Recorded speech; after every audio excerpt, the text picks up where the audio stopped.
তোমাদেরকে যদি প্রশ্ন করা হয় যে দস্তা নির্মিত পাত্রে কপার সালফেট দ্রবণ রাখা যাবে কিনা, তো তুমি কি করবে? তুমি হয়তোবা ঠিক এইভাবে ম্যাথটা করবে এবং ম্যাথ করার পরে তুমি কিন্তু বলতে পারবে যে দ্রবণ রাখা যাবে কি যাবে না। কিন্তু কেমন হয় যে আমরা যদি ম্যাথ না করেও বলে দিতে পারি কোন পাত্রে কোন দ্রবণ রাখা যাবে কি যাবে না। হ্যাঁ, ঠিকই শুনেছো, আমরা ম্যাথ ছাড়াই আসলে কোন পাত্রে কোন দ্রবণ রাখা যাবে আজকের ভিডিওতে আমরা সেটাই দেখব।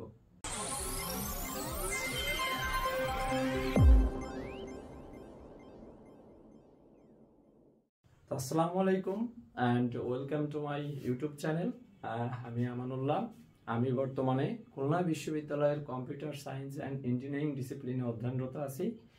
তো আজকে তোমাদেরকে বেসিক্যালি দেখাবো যে কোনো পাত্রে কোনো দ্রবণ আসলে রাখা যায় কিনা। তোমরা জানো এটা হচ্ছে তড়িৎ রসায়নের একটা পার্ট, এবং তড়িৎ রসায়নের প্রশ্ন থাকলে তুমি অ্যাডমিশন বলো বা একাডেমিক বলো, এই জায়গা থেকে কিন্তু কখনোই প্রশ্ন মিস হয় না। তো আজকে আসলে আমরা দেখবো যে কিভাবে এরকম ম্যাথ ছাড়াই আমরা আসলে বলে দিতে পারি যে কোন পাত্রে কোন দ্রবণ রাখা যাবে। তো চলো শুরু করি।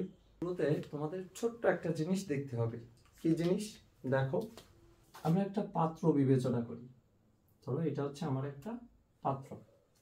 এখন আমি যদি এই পাত্রে কিছু দ্রবণ রাখি, ধরো এখানে আমি কিছু দ্রবণ রাখলাম, তাহলে এটা কি হলো? এটা হচ্ছে আমার পাত্র আর এটা হচ্ছে আমার দ্রবণ। এখন তুমি বলো, এই পাত্রের উপরে আমি যদি একটা দ্রবণ রাখি এটা থাকবে কিনা?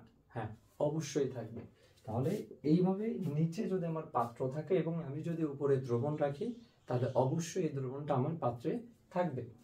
আচ্ছা, এখন যদি এইভাবে দেখি যে না, আমি পাত্রটা এইভাবে দিয়ে দিলাম, এখন আমার পাত্রটা এইভাবে আছে। এখন আমি যদি এই পাত্রে দ্রবণ রাখি, এই দ্রবণটাই কখনো থাকবে?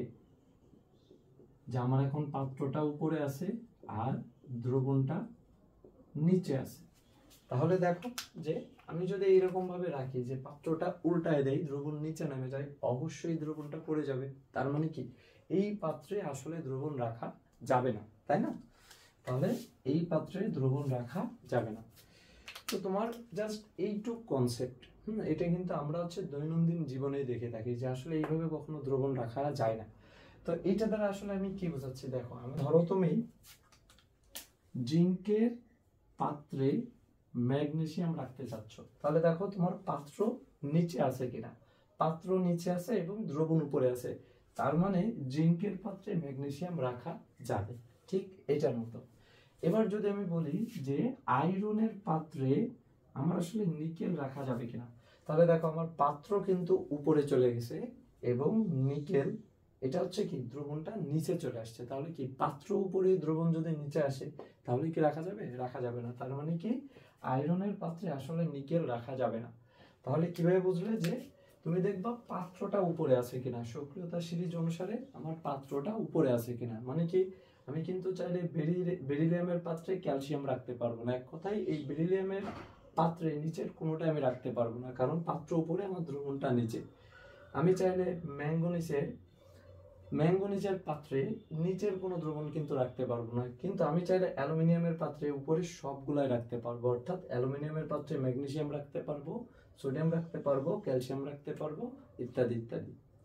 তো আশা করি তোমরা বুঝতে পারছো। তো এটাই ছিল আসলে আজকের ভিডিওর মেইন উদ্দেশ্য।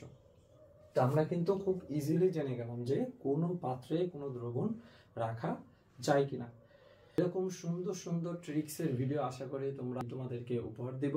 তো অবশ্যই আমার ইউটিউব চ্যানেলটি সাবস্ক্রাইব করে পাশে থাকবে, যাতে নতুন কোনো ভিডিও আপলোড দিলে অবশ্যই সবার আগে তোমার কাছে পৌঁছায়, এবং বন্ধুদেরকে অবশ্যই শেয়ার করে দেবে যাতে তারাও এই ভিডিওটা দেখতে পারে এবং এই ট্রিক্সগুলো শিখতে পারে। এবং সাথে লাইক ও কমেন্ট করতে কিন্তু ভুলবে না। কমেন্টে অবশ্যই তোমার মতামত জানিয়ে দেবে। তো আজকের ভিডিওটা এই পর্যন্তই থাকবে। নেক্সট কোনো ভিডিওতে অন্য কোনো ট্রিক্স নিয়ে দেখা হবে তোমাদের সাথে। সবাই ভালো থাকো, সুস্থ থাকো। আল্লাহ হাফেজ।